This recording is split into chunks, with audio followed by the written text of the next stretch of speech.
নমস্কার বন্ধুরা, আজ আমি বানাচ্ছি ক্ষীরোদ চিংড়ি। নামটা অদ্ভুত হলেও রান্নাটা কিন্তু খুব সোজা। তাহলে চলুন শুরু করছি। স্বাগত আপনাদের এআর কিচেন অ্যান্ড পার্সোনাল ব্লগে। রেসিপিটা শুরু করছি। চিংড়ি মাছটা নিয়ে নিয়েছি, ভালো করে ধুয়ে নেব। এবার ধোয়া হয়ে গেছে। এবার ম্যারিনেশনের জন্য আমি অল্প একটু নুন, লঙ্কার গুঁড়ো আর গোলমরিচের গুঁড়ো আর পরিমাণ মতো সরিষার তেল দিয়ে ভালো করে মাখিয়ে রেখে দেবো রেস্টের জন্য। কড়াইতে এবার আমি ঘি গরম করে নেব। এই রান্নাটা কিন্তু ঘিয়েই হবে। ঘি গরম হয়ে গেলে ওই ঘিয়ের মধ্যে ভালো করে মাছগুলো আমি ফ্রাই করে নেব।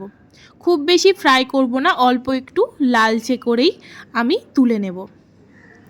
বাদ বাকি মাছগুলো আমি এইভাবে ভেজে নেব। তারপরে আমি কড়ার মধ্যে টমেটো স্লাইস করে কেটে ভালো করে কষিয়ে নেব টমেটোটাকে অল্প একটু নুন দিয়ে। তার মধ্যে আমি দিয়ে দেব জিরের গুঁড়ো আর আদা রসুনের পেস্ট দিয়ে এবার সামান্য পরিমাণ জল দিয়ে মশলাটাকে কষাতে থাকবো।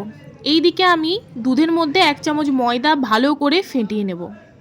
এই ফেটানো দুধটা আমি ওই মশলার মধ্যে দিয়ে দেব। দেওয়া হয়ে গেছে।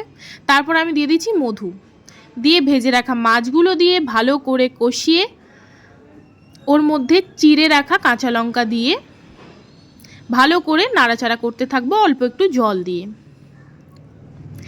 দেখতেই পাচ্ছেন রান্নাটার কত সুন্দর একটা কালার এসছে। গ্যাসটা বন্ধ করে দিয়ে আমি ওর মধ্যে গোটা গরম মশলা আর ঘি দিয়ে নামিয়ে নেব। রেডি আমাদের ক্ষীরোই চিংড়ি। অবশ্যই আপনারা এইভাবে চিংড়ি মাছ বানিয়ে খাবেন। ধন্যবাদ বন্ধুরা।